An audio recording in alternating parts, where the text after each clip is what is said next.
Hi, welcome to Getting Started for EMDMS, Enterprise Medical Data Management System.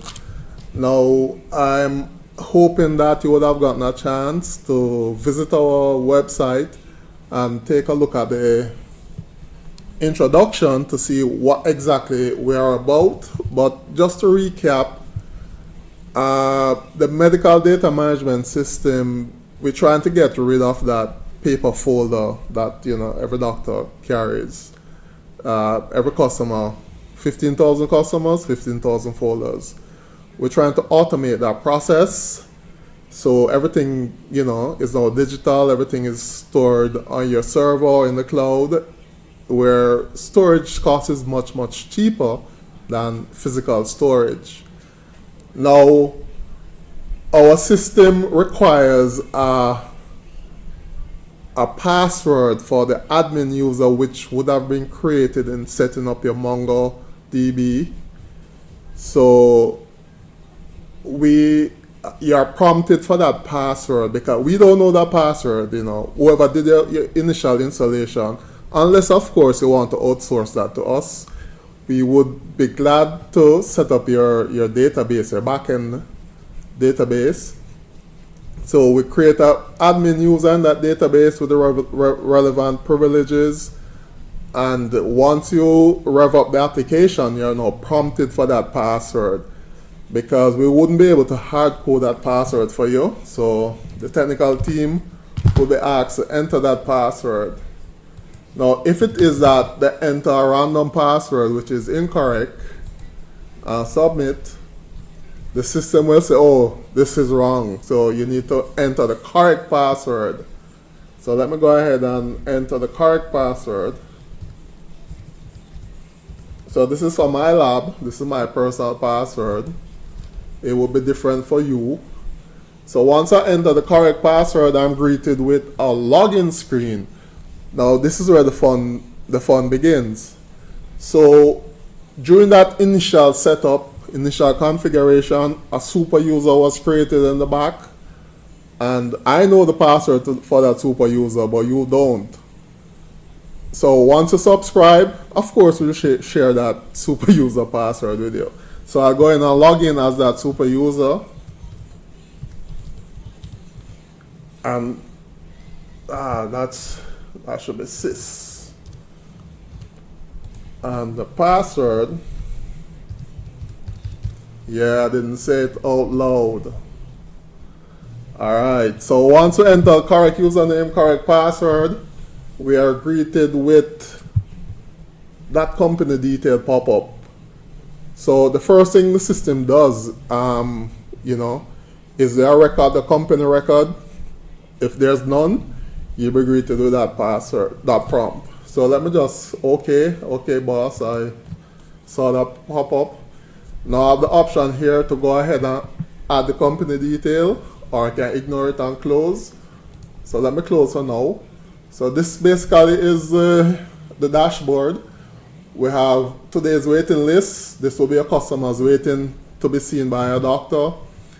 Active appointments. These are appointments, that are coming up. We have the option to do online registration. So you can log into our website, and the customer can pre-register. So once they get in office, the amount of paperwork, well, I shouldn't say paperwork, there's actually no paper. We're trying to move away from paper, correct? So the amount of data entry is drastically reduced, because they would have pre-registered before coming in. So we'll look at that at a later date, of course. Alright, so let's look at the menu to our left. These are pop-out menus.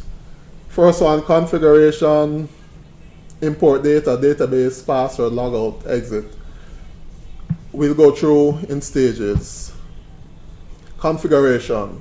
So if I mouse over configuration, a menu pops out, and I have first one in line is company. So let me click on company. Alright, tells me no company record found. So it's asking me to add a company record. So company name,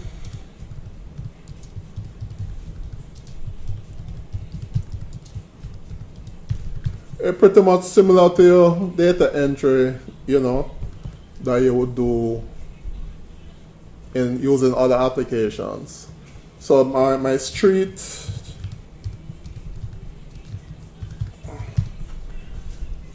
my city,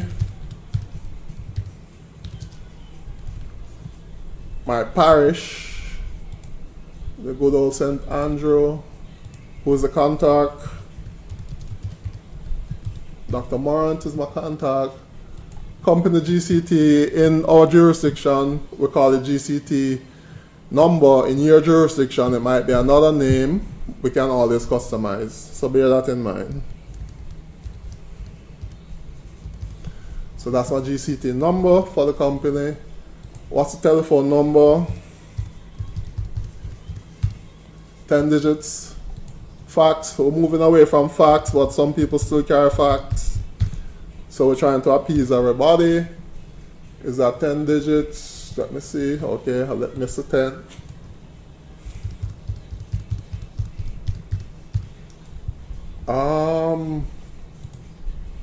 Yeah, I thought that looked a bit long. 1, 2, 3, 4, 5, 6, 7. All right. Company email.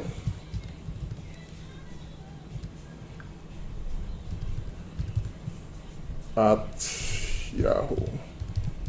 Now, company email, what this does is when we have appointments set up and we want to send a notification to our customers that, hey, your appointment is a day away, etc., we need a from address. So this is where this guy comes in, email address for the company. So it has to be a valid email address, because this is the address that the customer will also respond to in verifying that, okay, yeah, you can book me for tomorrow, day after tomorrow, I'll be coming in.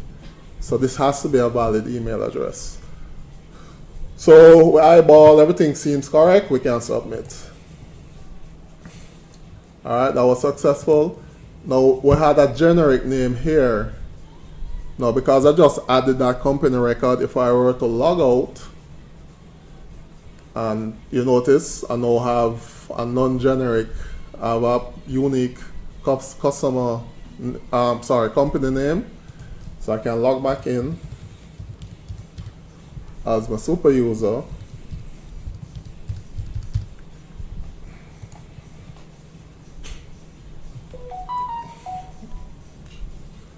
And I now have a unique company name.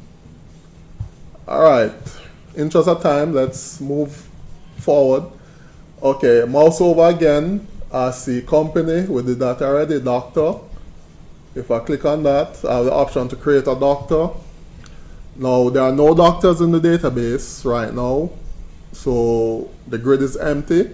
So if I go to new, add new, what's the surname of my doctor? Beckford. First name, James Theodore.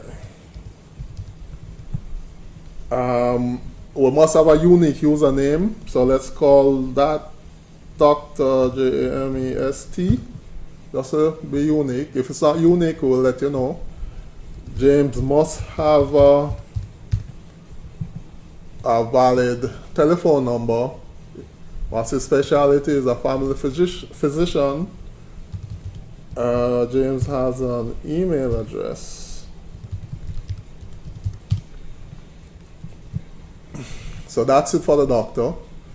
So eyeball again, everything's look great, so we submit. That was good. Permission. Now the system is security driven. We have security groups. So every user, every system user belongs to a security group. And to be honest, the doctor also belongs to a security group. His security group is doctors. So every doctor is automatically added to the doctor's security group.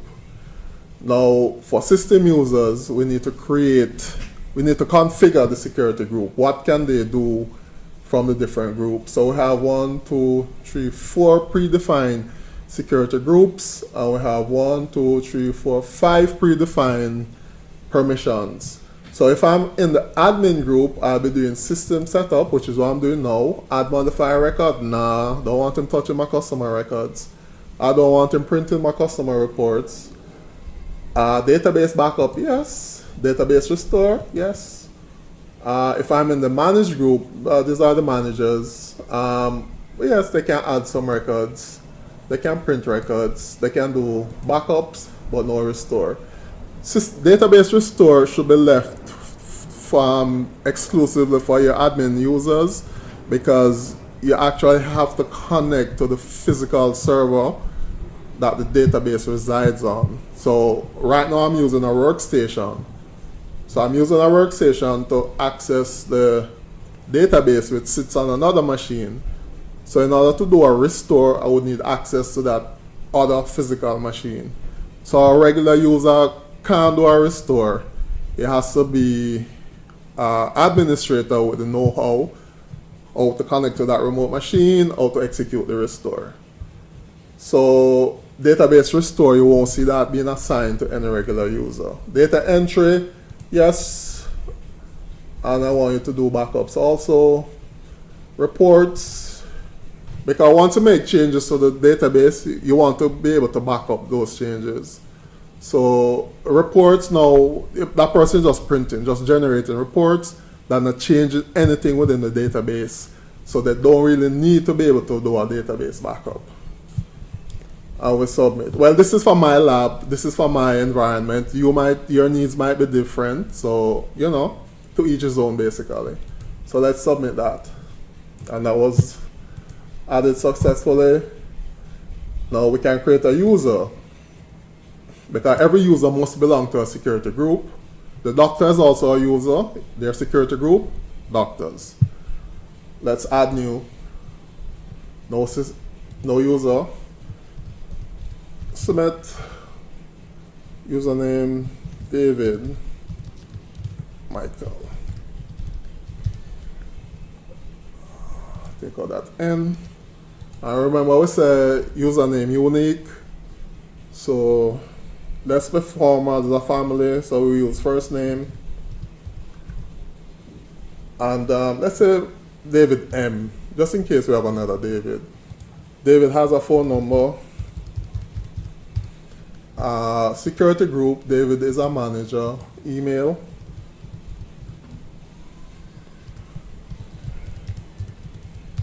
Well, eyeball, everything seems nice. Submit.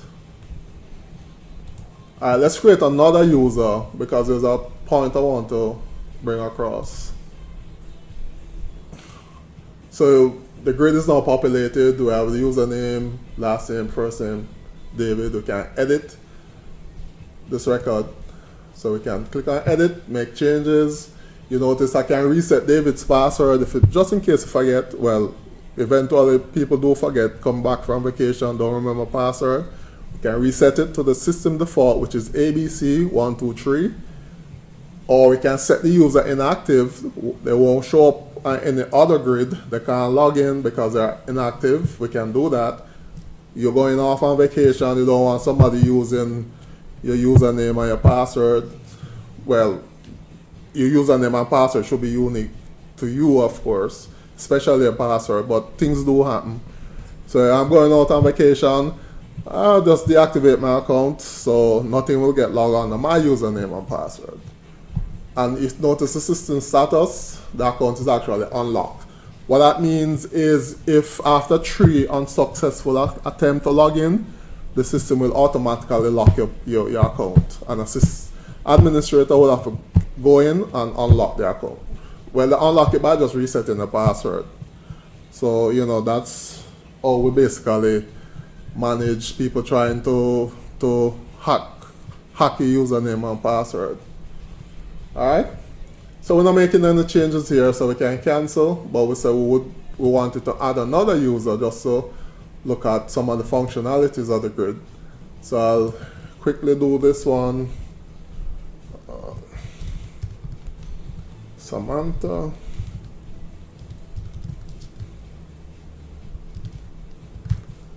And Sam M. 7612. 3, 4, 5, 6, 7. Secure, Sam is the administrator.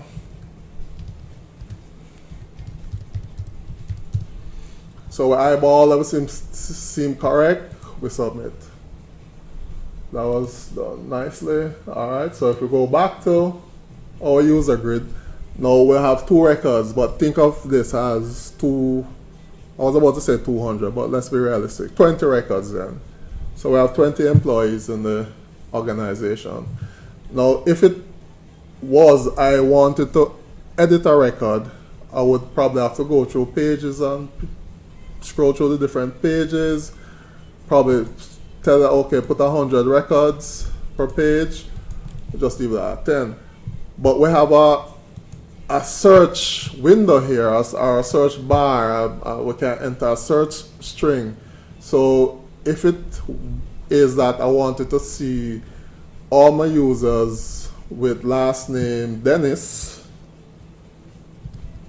I just type in Dennis. I don't have to tell it which field. It just goes through and check everything and bring back everybody who have Dennis in their record. So regardless of field, it will return the record. So you notice I have one Dennis, so I can now easily go in and edit that record instead of to search. Pretty cool, right? So let me just bring that back up. So that is still there. So if I want to clear the filter, I click on that, everybody comes back up. I can also filter based on, I can order alphabetically. So if I just click on the heading and it's sorted alphabetically. If I click back, you see Sam is now at the top. I can sort by last name.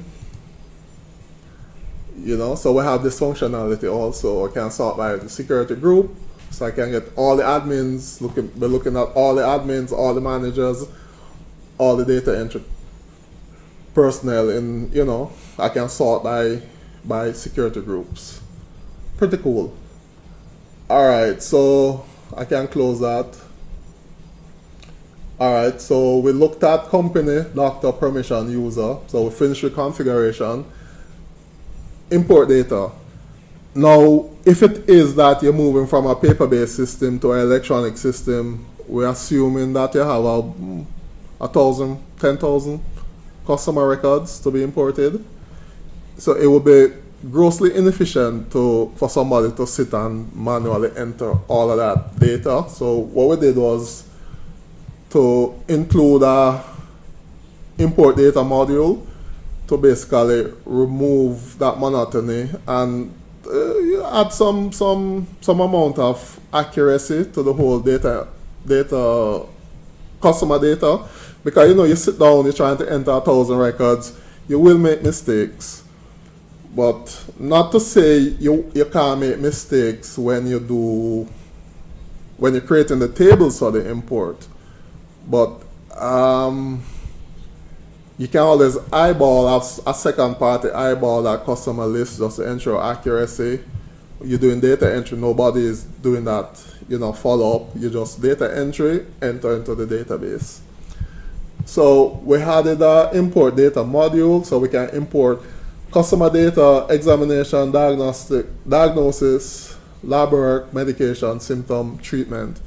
Now, everybody understands customer, but you're probably scratching your head. Examination, diagnosis, lab work, medication, symptom, treatment. What are those?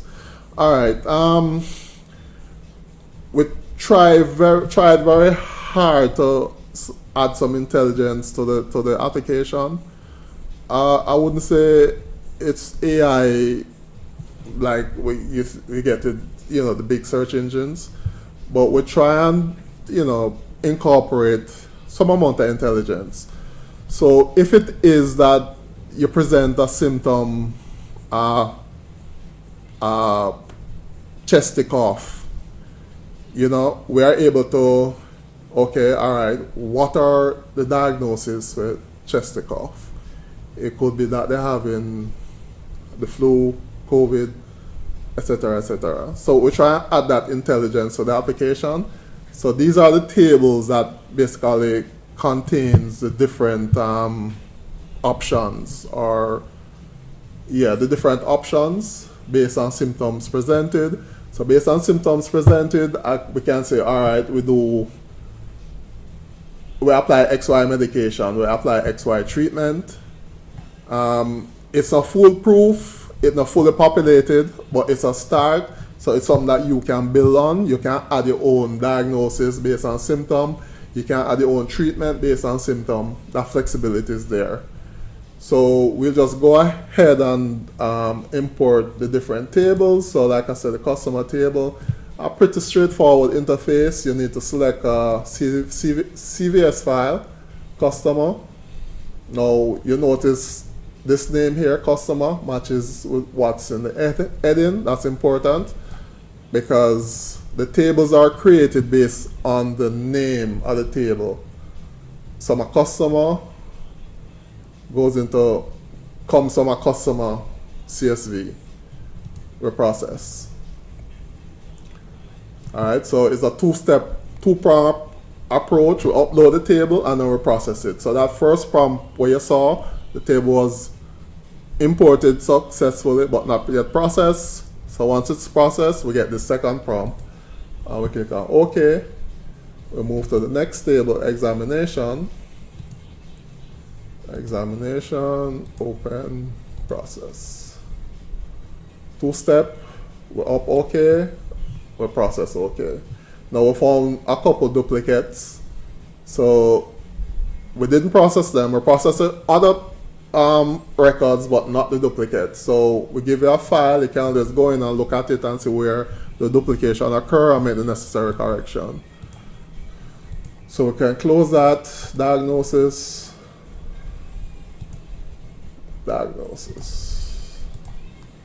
process.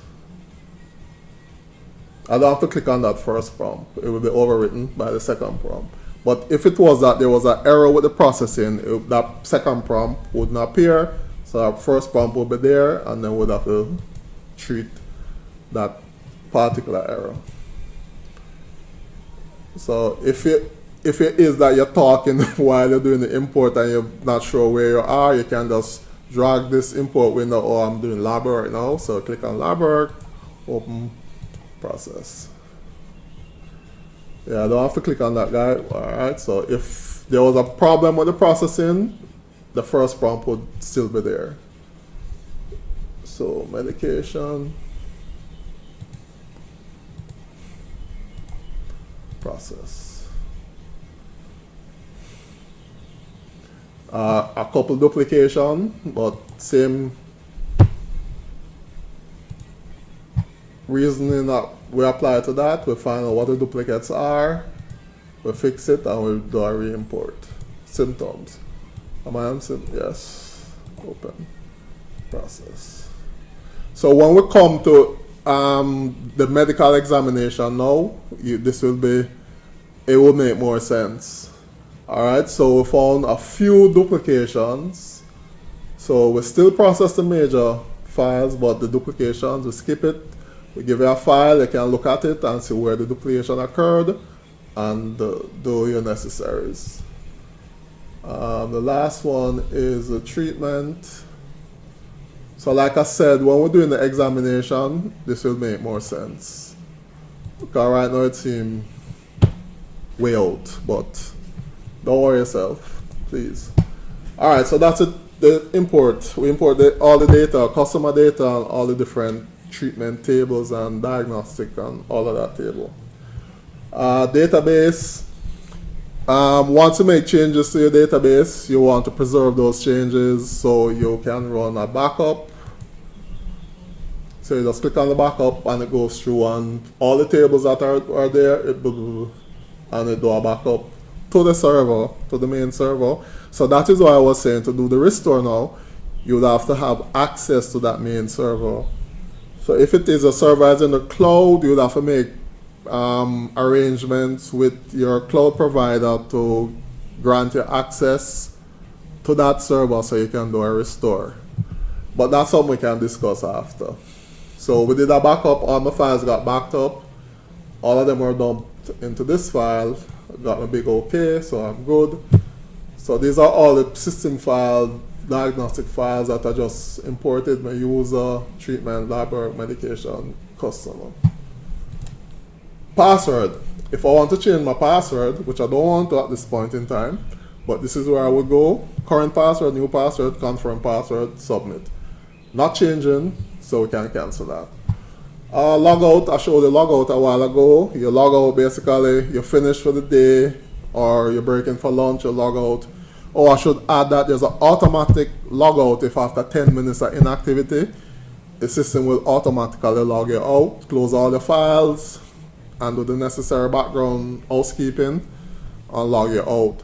Necessary housekeeping, each user is actually logged to a database, so you can have multiple logins, meaning the same person can log in multiple times. Because once you log in on station A, they get logged to a table and it won't allow you to log into station B. You will tell you, oh, you already logged in over yonder. That basically prevents any personnel from using your login to do whatever they shouldn't be doing. So we sort of incorporate unique login. So if after 10 minutes, no mouse movement, no keyboard movement, it automatically logs it out. Exit, basically, it takes you back to your landing page. For me, it's my website. For you, it might be your website, or it might be a search engine site, whatever the case might be. So if I were to click exit,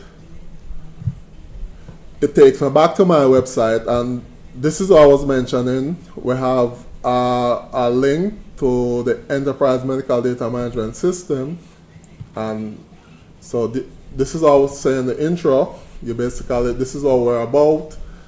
This is what we're trying to fix, so to speak. So you can always look at some of the features and what we're about. There's about us on the website, give you more information. We have some screenshots on the application. So you're familiar with this login screen. Dashboard with the online, the appointment, the waiting list.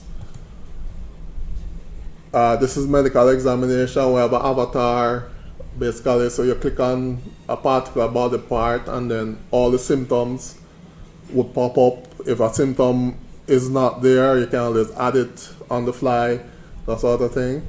And then you have the other aspect of the examination, the medical tests, the lab screening, diagnosis, treatment. So these are where the tables that we just imported come into play. So once I click on diagnosis based on the symptom, it gives me a suggested diagnosis and such the like. We can print a sick leave. So instead of writing the sick leave again, we just print it and we sign it and we stamp it and we can always reprint. Similarly, for lab screening, we can view the lab screening reports. It's at our fingertips, so to speak. Backup, we just showed you that. So take a look at the website and take a look at the screenshots. We are here now. I think we've morphed the configuration with the getting started, so I guess the next video will be on the medical examination. So thanks for taking the time to view, and we'll see you next video. Thanks.